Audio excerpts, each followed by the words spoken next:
Berikut tahapan-tahapan siklus Krebs yang pertama.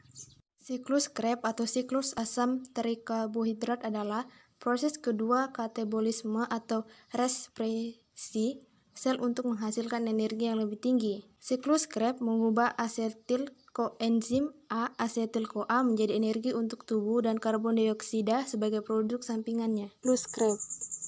Molekul asetil-CoA kemudian memasuki siklus Krebs untuk menghasilkan ATP, NADH, FADH2, dan CO2.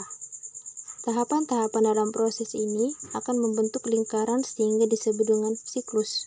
Siklus ini dimulai dengan asetil-CoA berkaitan dengan oksaloasetat membentuk sitrat. Reaksi ini dikatalisis oleh enzim sitrat sintase. Kemudian, sitrat akan diubah menjadi isositrat oleh enzim akonitase. Isositrat tersebut diproses menjadi alfa-koteglurat oleh enzim isositrat dehidrogenase. Reaksi ini akan melepas CO2 dan menghasilkan NADH. Selanjutnya, alfa-ketoglutarat atau A-ketoglutarat diubah menjadi suksinil CoA oleh enzim alfa-ketoglutarat dehidrogenase. Reaksi ini juga melepaskan CO2 dan menghasilkan NADH. Suksinil CoA tersebut kemudian diproses menjadi suksinat oleh enzim suksinil CoA sintetase. Proses ini menghasilkan GTP yang kemudian dapat diubah menjadi ATP. Setelah itu, suksinat dari proses sebelumnya diubah menjadi fumarat oleh enzim suksinat dehidrogenase dan menghasilkan FADH2. Fumarat tersebut akan diubah menjadi malat oleh enzim fumarase.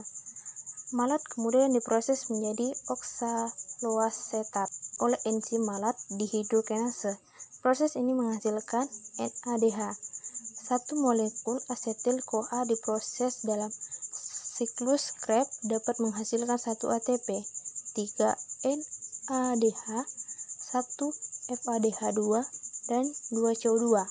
Karena satu molekul glukosa dapat dipecah menjadi 2 asetil-CoA, maka satu molekul glukosa dapat menghasilkan 2 ATP, 6 NADH, 2 FADH2, dan 4 CO2.